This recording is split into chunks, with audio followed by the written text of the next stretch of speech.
Bonjour à toutes et à tous et bienvenue sur votre chaîne d'information régionale en continu. Tous les quarts d'heure, on déroule ensemble le fil de l'actualité de la région en ce jeudi 29 novembre. Avant toute chose, vos prévisions météo avec, on l'espère, une légère amélioration du temps. Aujourd'hui, le retour partiel du soleil. Partiel car les perturbations continuent malgré tout d'apporter un peu de grisaille et des averses même par intermittence. Pour aujourd'hui, un peu de ciel bleu du coup.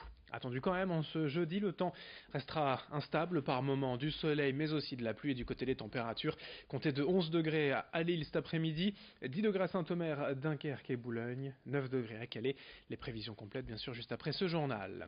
Avant toute chose, hier à Paris avait donc lieu l'hommage national au lieutenant-colonel de gendarmerie à Arnaud Beltrame, mort lors de la prise d'otage vendredi dans le sud de la France. Partout dans le pays, notamment ici dans la région, à Calais sur ces images, les forces de l'ordre se sont recueillies et réunies le temps d'une cérémonie.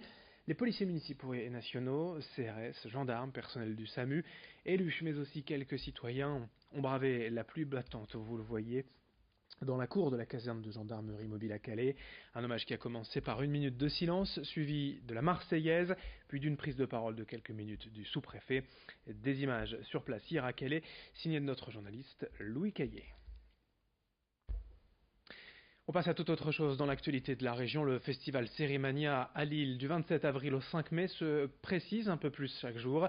9 jours durant lesquels plus de 100 projections sont programmées. C'est un rythme soutenu pour les amateurs du genre, avec en prime des rencontres avec les acteurs et les réalisateurs, des expositions, des animations. Il y aura d'abord une compétition officielle avec 10 séries sélectionnées, mais aussi plusieurs catégories, françaises, internationales, américaines, séries cultes ou encore format court. 4 membres du jury ont été dévoilés, l'acteur Clovis Cornillac, l'écrivain Pierre Lemaître, auteur notamment d'Au revoir là-haut. L'objectif du festival est tout simplement de devenir la référence en termes de séries comme Cannes l'est au cinéma ou Avignon au théâtre. Explication en détail de cette programmation avec le directeur du festival au micro de Brieux Gorchy. C'est très international, il y a plus de 20 pays représentés dans la sélection. On a environ 70 séries qui vont être représentées dans plusieurs sections. Il y a une compétition avec des vraies premières mondiales, des séries même pas lancées dans leur pays d'origine. Et après, il y a des reprises de séries américaines qui ont été lancées, mais des fois pas encore présentées en France. Il y a des séries internationales dans un panorama, il y a des comédies dans une section à part. Et il y a même un peu comme les courts-métrages, des formats un peu courts qui sont lancés des fois sous forme de web-séries ou sur des applications de téléphone qui ont aussi leur propre section et compétition. Et il y a aussi des conférences, des débats, des rencontres avec des acteurs de séries françaises. Voilà, tout ça pendant 9 jours. On enchaîne dans ce journal avec toute autre chose. De nouveau, le week-end de Pâques approche. C'est donc le rush pour les artisans chocolatiers de la région. Nous vous parlions hier de la chocolaterie de Bessan sur le littoral, près de Montreuil. Voici cette fois dans la métropole lilloise Dominique Benoît à Marc-en-Barœul. Du noir, du blanc ou encore du lait en cette période de fête. Le chocolat prend la forme de petits œufs, des lapins ou des poules, voire même des poissons. Bien oui, cette année, Pâques tombe en effet le 1er avril, l'occasion de faire quelques traits d'humour, quelques blagues pour les chocolatiers. Au total, entre 900 et 1000 pièces de chocolat sont produites juste pour ce week-end. Une fois moulés, collés et décorés, les chocolats prennent la route des 2 boutiques de la maison Benoît. Un trajet délicat toutefois, car les pièces sont détaillées, donc très fragiles. Mais tout cela reste quasiment féerique pour les amateurs. Explication au micro de Brieux Gorchy.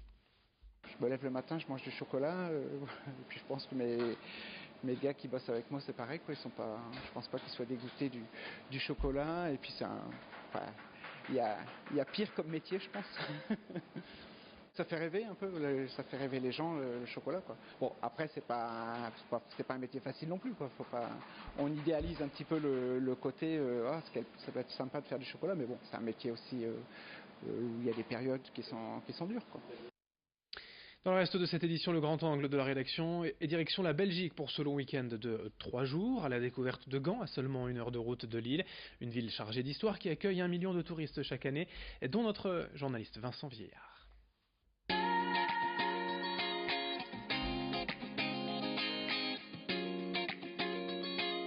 Le saviez-vous? Le nom de la ville de Gand lui vient d'un mot gaulois signifiant confluent, la ville étant en effet placée à l'endroit où la Lys et l'Escaut se rejoignent, laissant alors à la ville ses canaux célèbres dans le monde entier.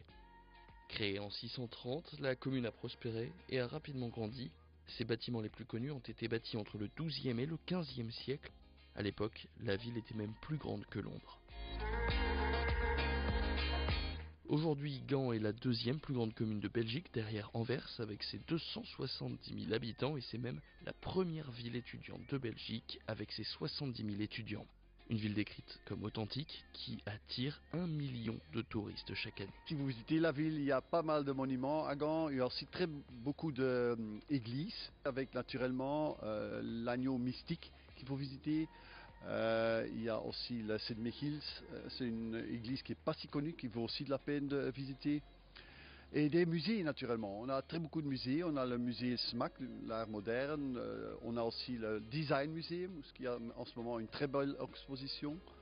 Donc si vous avez plus qu'une journée, allez certainement aussi visiter les musées et les églises. Naturellement, on a le château Le Comte des Flandres, c'est le seul château qui se trouve dans une ville en Belgique. Donc là aussi, c'est une des plus grandes attractions ici dans notre ville. Aussi pour les gens qui aiment bien manger, je sais que la France est connue pour bien manger dans les restaurants, mais pour vous donner une idée, entre-temps, on est la ville foodie de la Belgique. Tous les grands nouveaux concepts de restaurants commencent ici. En ce moment, on a environ 600 restaurants à Gand. Donc il y a pour tous les budgets, il y a quelque chose à trouver pour manger à Gand. Ce qu'il faut faire certainement, c'est visiter la ville à pied. Pourquoi? On est la ville avec la plus grande zone piétonnienne de la Belgique. On a 70 hectares de zone piétonnienne, donc tout se fait à pied. Si vous avez encore envie de faire un peu plus que la balade à pied, je dirais aussi que prenez le bateau. Un petit tour de 40 minutes et là vous voyez la ville d'un angle complètement différent avec des côtés de la ville que normalement on ne voit pas à pied. Si jamais vous avez envie de découvrir Gand, premier conseil, rendez-vous sur le site internet visite.gand.be. Autre conseil, la CityCard Gand, tous les transports en commun, une journée de location de vélo, une visite guidée en bateau et un accès aux principaux musées pour 30 € les 48 heures. Voilà une belle idée de sortie de découverte hors la région. Pour ce long week-end de Pâques, restez avec nous dans un instant. Vos prévisions météo pour ce jeudi.